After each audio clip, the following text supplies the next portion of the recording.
The room fell silent when the CEO pointed toward the exit and told the single father, in front of 200 powerful people, that men like him did not belong in a room built for billion-dollar decisions. Nobody laughed. Nobody defended him. The only sound was the soft clinking of crystal glasses as he gathered the little paper bag containing his daughter's lunch and walked away with his head lowered.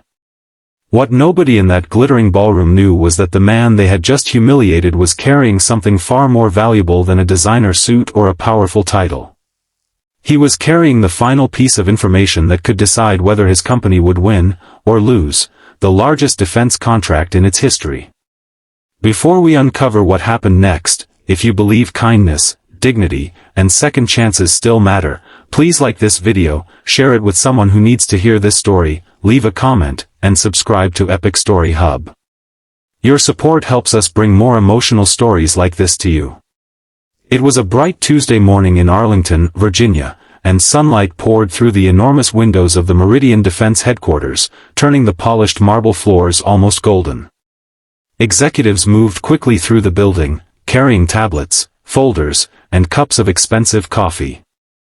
Everyone was preparing for the most important corporate event of the year, a private presentation for the government officials responsible for awarding a $1.2 billion defense technology contract. For Meridian Defense, the contract was more than money. It could determine the company's future for the next decade. At the center of everything stood Vivian Cross, Meridian's 48-year-old CEO. She was brilliant, ambitious, and known throughout the industry for never tolerating mistakes. She had built her reputation by making impossible deals happen, and over the years, she had convinced herself that compassion was simply another word for weakness. That morning, she walked through the lobby surrounded by executives who smiled whenever she passed. People moved out of her way without being asked. She barely noticed them. Across the lobby sat a man who looked completely out of place. His name was Marcus Vail. He was 39 years old, a systems engineer, and a single father raising his 8-year-old daughter, Nora. Marcus had worked for Meridian for 11 years, mostly behind the scenes, developing security architecture for military communication systems. He did not have a corner office. He did not own an expensive watch. His suit was clean but slightly worn at the cuffs. On the chair beside him rested a small pink backpack. Marcus had brought Nora to work that morning because his usual childcare arrangement had collapsed unexpectedly. He had promised her that if she stayed quietly in the employee lounge until lunchtime, he would take her to the park afterward. She had smiled and hugged him before disappearing into a small conference room with a coloring book. Marcus was supposed to present the final technical security assessment to the executive team before the government presentation. He had spent 6 months working on it, often staying awake until 2 in the morning after Nora went to sleep. There were nights when he calculated grocery money before deciding whether he could afford a replacement part for his aging car. There were mornings when he packed Nora's lunch while answering engineering emails with one hand. But he never complained. His daughter was the reason he kept going. Just before noon, Marcus entered the executive conference room carrying a thin black folder. The room was filled with senior executives, legal advisors, investors, and government representatives. Vivian sat at the head of the table. Marcus noticed that she looked irritated before he had even spoken. He began explaining the final cybersecurity findings. The first few minutes went smoothly. Then he reached the most important section. His analysis had uncovered a vulnerability in the communication platform Meridian intended to demonstrate to the government. If left unfixed, the flaw could potentially allow an unauthorized party to access sensitive battlefield data under very specific circumstances. Marcus recommended delaying the demonstration for 48 hours so the engineering team could patch the vulnerability. The room became uncomfortable. Vivian slowly leaned back in her chair and asked why she was hearing about this problem only hours before the presentation. Marcus explained that his team had discovered the vulnerability during overnight testing and that he had immediately escalated it. Vivian's expression hardened. She told him the contract was worth $1.2 billion and that they were not going to walk into the government presentation admitting their system had a flaw. Marcus calmly replied that hiding the problem would be worse. If the government discovered the vulnerability themselves, Meridian could lose the contract and potentially face investigations. That was when Vivian lost her patience. She accused him of being overly cautious and said that perhaps he was not capable of thinking at an executive level. Marcus stood quietly, absorbing every word. Then the door opened slightly, and Nora peeked inside. She was holding her pink backpack and a small paper lunch bag. Marcus immediately looked toward her. Vivian noticed. Her eyes moved from Nora to Marcus and then back again. She asked whether Marcus had brought his child to an executive meeting. Marcus apologized and explained that he had no choice that morning. He said Nora would leave as soon as he finished his presentation. Vivian's voice became colder. She told him that Meridian was a serious organization, not a place for personal problems. Then, in front of everyone, she pointed toward the door. She told Marcus to take his child and leave. The words landed harder than a slap. Marcus looked around the room. No one met his eyes. The government representatives remained silent. His colleagues stared at their tablets. Nora stepped closer to him. Marcus quietly closed his folder. He picked up his daughter's backpack, took her hand, and walked toward the door. Just before leaving, he turned around and said that the vulnerability was real and that someone needed to fix it before the demonstration. Vivian dismissed him with a wave of her hand. Marcus walked into the bright afternoon sunlight outside the building. Nora looked up at him and asked whether he had done something wrong. He forced a smile. He told her that sometimes grown-ups made mistakes too. They walked to a small park nearby and sat beneath a tree. Marcus opened Nora's lunch bag. Inside was a peanut butter sandwich, sliced apples, and a handwritten note he had packed that morning. It said, "Good luck, Dad. You can do anything." Marcus stared at those words for a long time. He wanted to cry, but he did not want Nora to see. Meanwhile, inside Meridian headquarters, the government delegation continued preparing for the afternoon presentation. Vivian ordered the technical team to remove Marcus's warnings from the presentation materials. She told everyone that the system was secure and ready. At 2 o'clock, the government officials entered the demonstration hall. The screens lit up. The system performed beautifully. For the first 20 minutes, Meridian appeared unstoppable. Then everything changed. A senior government cybersecurity officer noticed something unusual in the network traffic. A sequence of encrypted requests appeared where no requests should have existed. The officer asked Meridian's engineers to explain. Nobody could. Vivian demanded that the demonstration continue.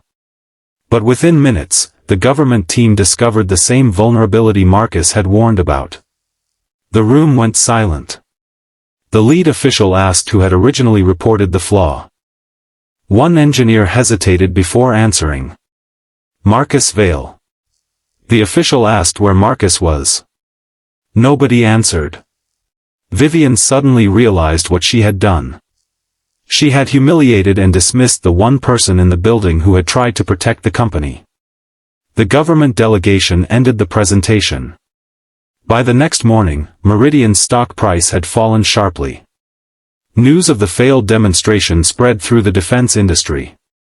More damaging than the technical failure was the discovery that an internal engineer had warned executives about the vulnerability before the demonstration and had been ignored.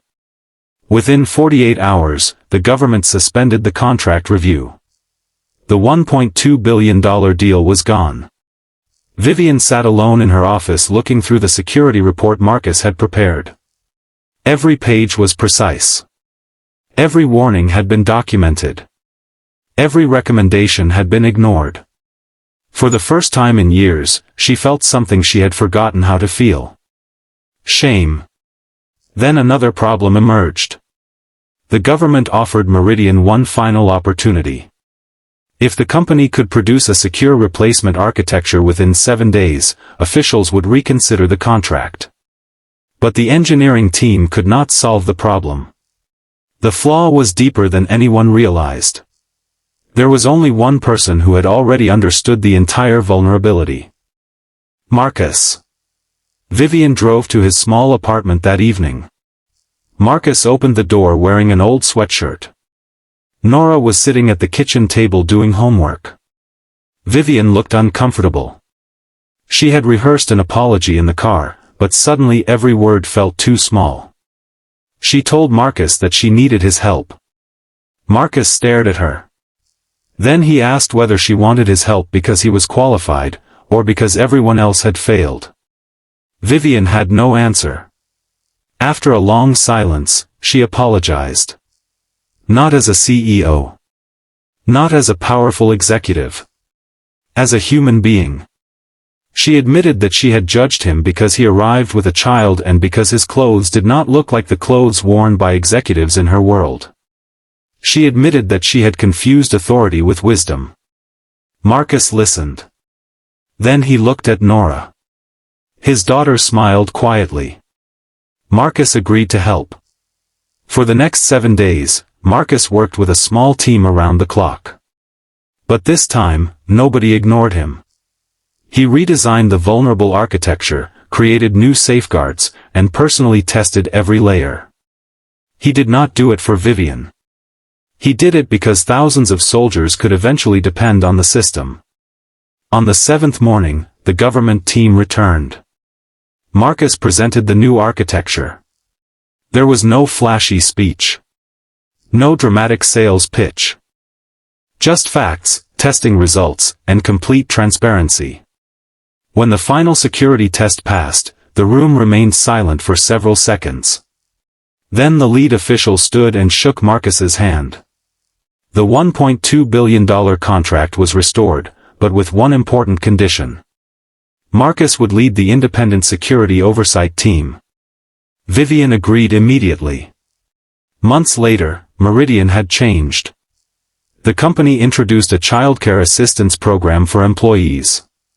Managers were required to listen to technical concerns regardless of an employee's position. A new policy ensured that safety warnings could never be buried for financial reasons. And Marcus received a promotion. But the most important change happened one sunny afternoon in the company cafeteria. Nora was there with him. Vivian approached them carrying 2 cups of hot chocolate. She handed one to Nora and sat across from Marcus. She told him that she had spent years believing success meant being the strongest person in the room. Marcus smiled and said that real strength was sometimes knowing when to listen. Vivian nodded. Then Nora looked at her and innocently asked whether she was the boss. Vivian smiled and said yes. Nora thought for a moment before replying that her dad was probably the smartest person there. Vivian laughed. She told Nora that she completely agreed.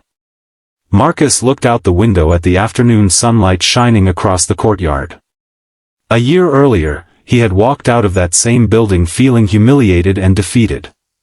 Now he was walking through it with his daughter beside him, knowing that dignity had never depended on the opinions of powerful people. Sometimes the person standing quietly at the edge of the room is the person carrying the truth everyone else is too afraid to hear. And sometimes, losing everything is what finally teaches us what truly matters. If this story touched your heart, please take a moment to like the video, share it with someone who believes that kindness matters, and subscribe to Epic Story Hub for more stories about courage, second chances, and the power of doing the right thing. And before we end, comment, kindness always wins, if you believe nobody should ever be judged by their clothes, their circumstances, or the struggles they carry silently. Because Marcus did not win that $1.2 billion deal by becoming more powerful than the CEO. He won it by refusing to become bitter.